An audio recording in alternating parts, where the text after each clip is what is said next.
Namaste. This is Jayachandran again with the 5th edition of my video on restarting tourism during COVID period. I've been talking about various aspects of tourism in India and the challenges ahead of it. It is important to admit that the tourism in our country was facing various challenges even before the pre-COVID situation. The pandemic and the global shutdown on travel had put new issues which were never experienced by anyone during our lifetime. My previous talk started off with the suggestions on what to do to restart tourism activities at the earliest, understanding the pandemic on ground realities. But this also brought up some very important issues which needed very urgent attention both by the government and by the stakeholders. The lack of proper laws which legally explain the tourism and its activities, lack of proper direction in our administrative system, poor existing facilities for collection and analysis of data exclusively for tourism education, research and training, and facilities like development of tourism products, etc. were already covered by me in the last 4 previous videos. In my video today, my focus is on the draft tourism policy by the Union government brought in August 2020. It is a very right move by the Union Ministry to create a tourism policy in our country. Even when I congratulate this effort, the way of action and its intention is very unfriendly and without much preparation. Since tourism is not in any of the lists of administration, either in the union or state list or even not in the concurrent list, it is very important that it must have a very wide open discussions and deliberations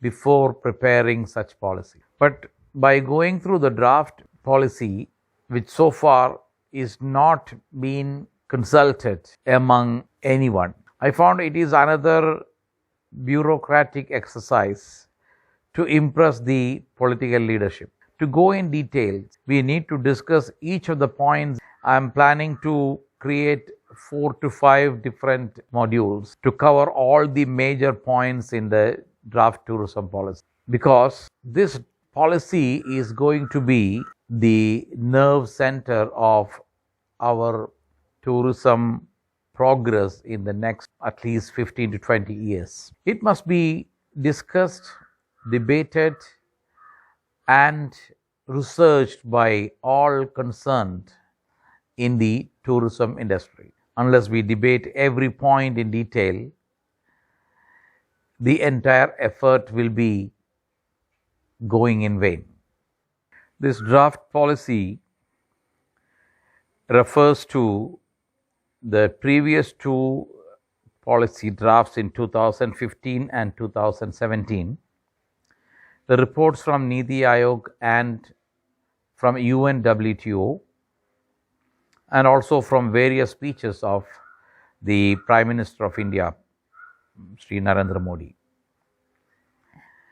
It also refers to the 5 pillars of creating a self-reliant India: the economy, infrastructure, the systems, the demography, and demand. It has a structure framework of 10 key strategic pillars and responsible and sustainable tourism policies as a cross-linking policy.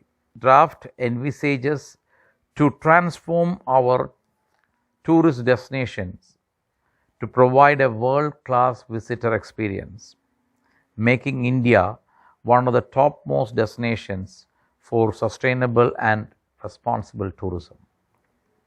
Since the draft is prepared at the instance of the COVID-19 pandemic, it also plans to prepare its future program, keeping that in mind too. Through the 12-point mission, it plans to achieve 4 major goals. The first one is the post-COVID scenario To accelerate the growth, it expects to reach a goal to increase the international tourism arrivals up to 33 million travelers, and the foreign exchange income from tourism is going to be 5.6 billion.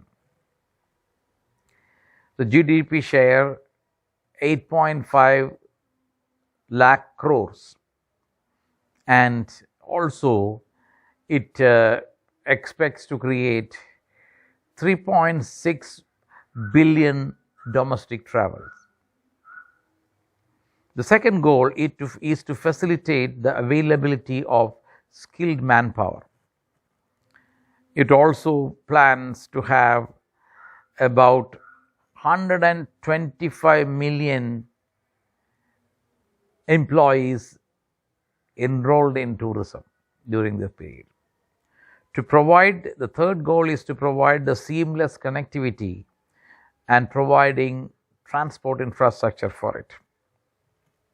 It says that 75 new destinations with air connectivity and Buddhist circuit connectivity for ASEAN countries, and wayside amenities in every 75 kilometers on the main highways.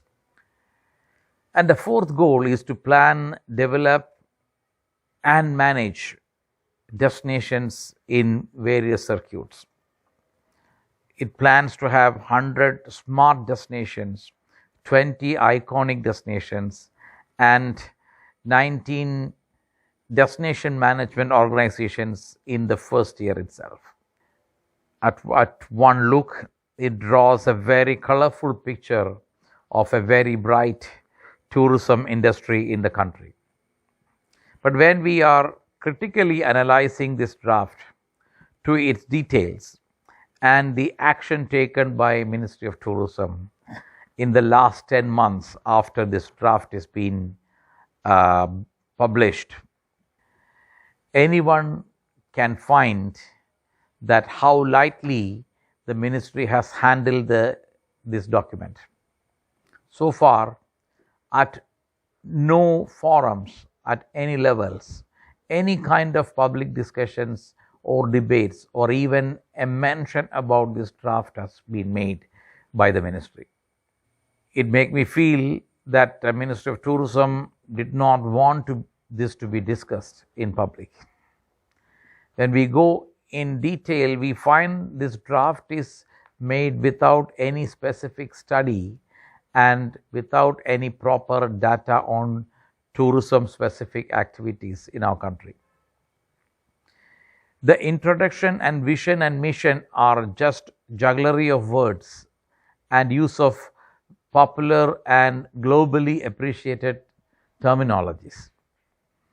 It is based more on speculation and imagination than based on any statistical data analysis on existing conditions in tourism sector in our country.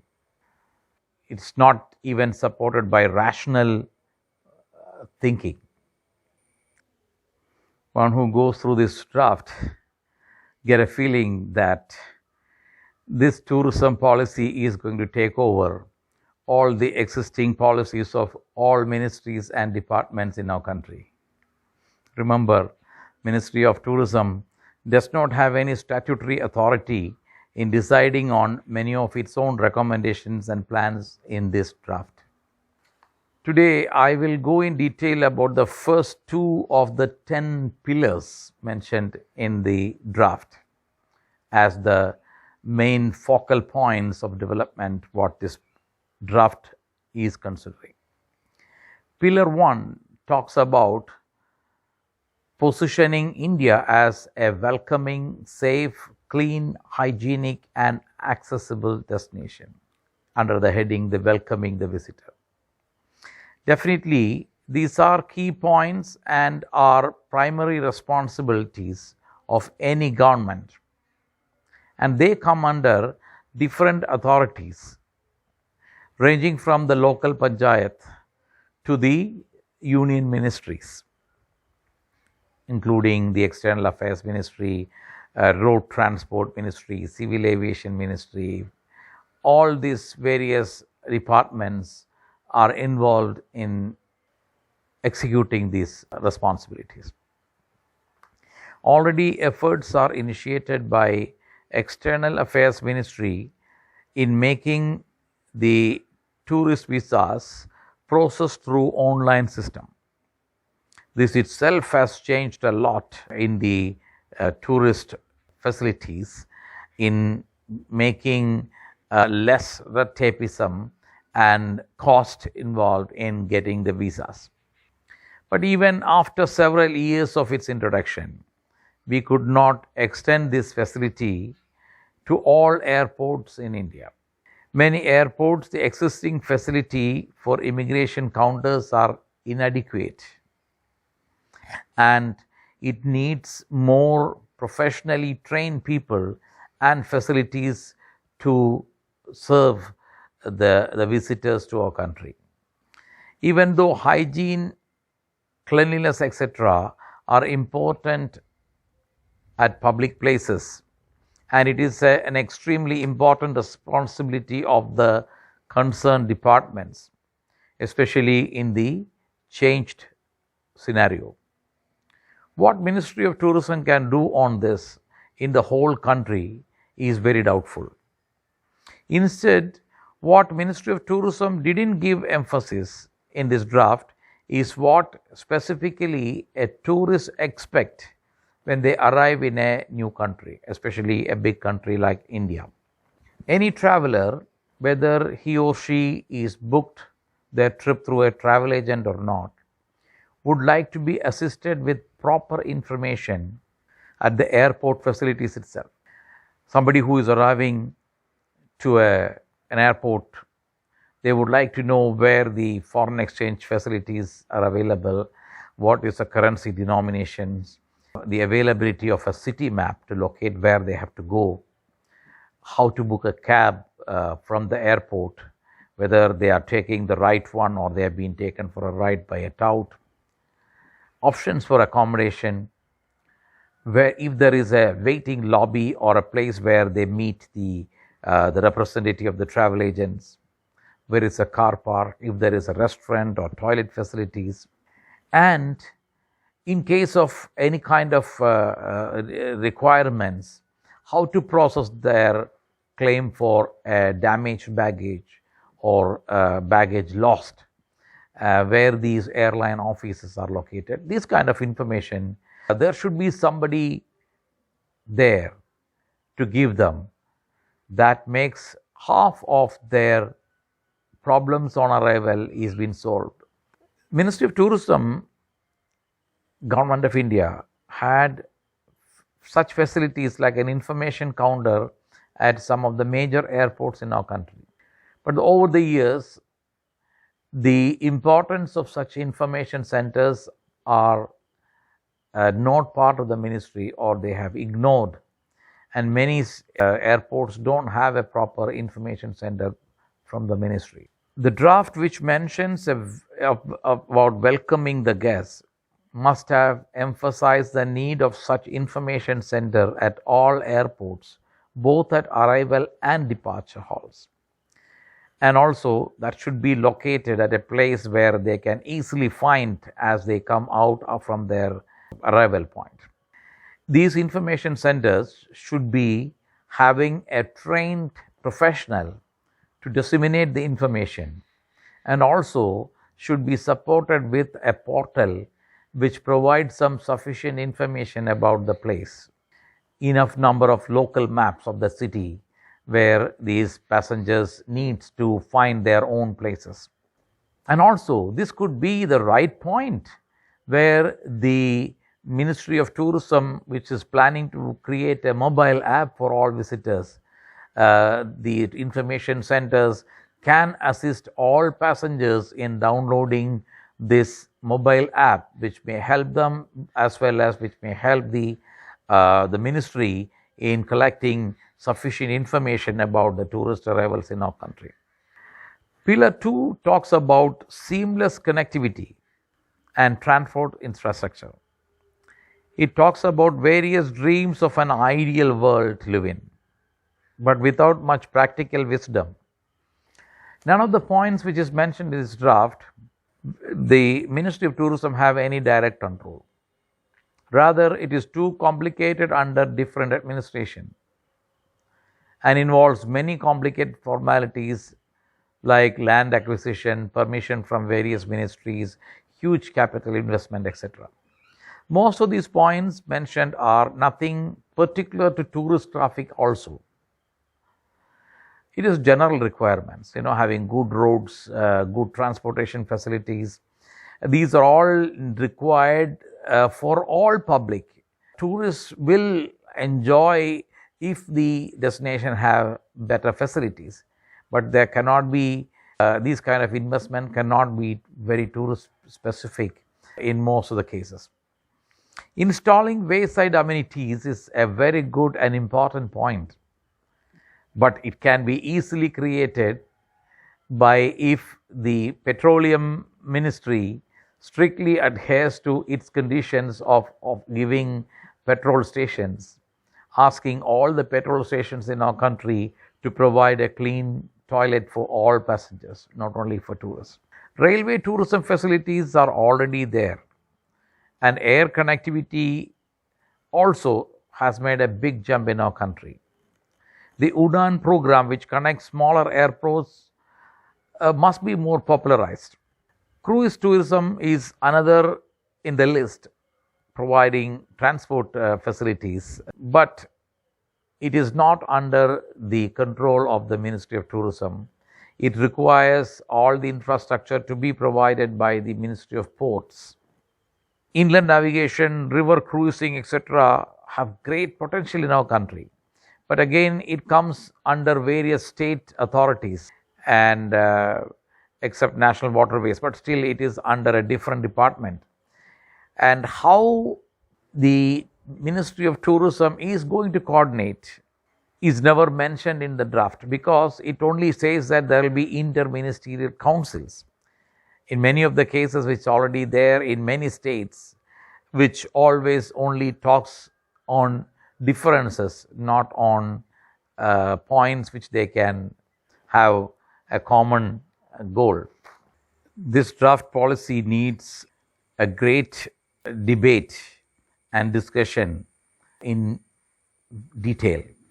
To discuss about all these points in one go is not easy. So I am limiting my first part of draft tourism policy in the first 2 pillars out of 10. I request all of you kindly actively involved in discussing, debating and contributing meaningfully in making this draft policy into a reality after adding and correcting it into a meaningful one. I will be coming back with the next half of the my speech soon. Meanwhile, kindly comment and also please subscribe my channel. I request all of you have been enjoying my previous videos. Thank you very much for your support. Thank you.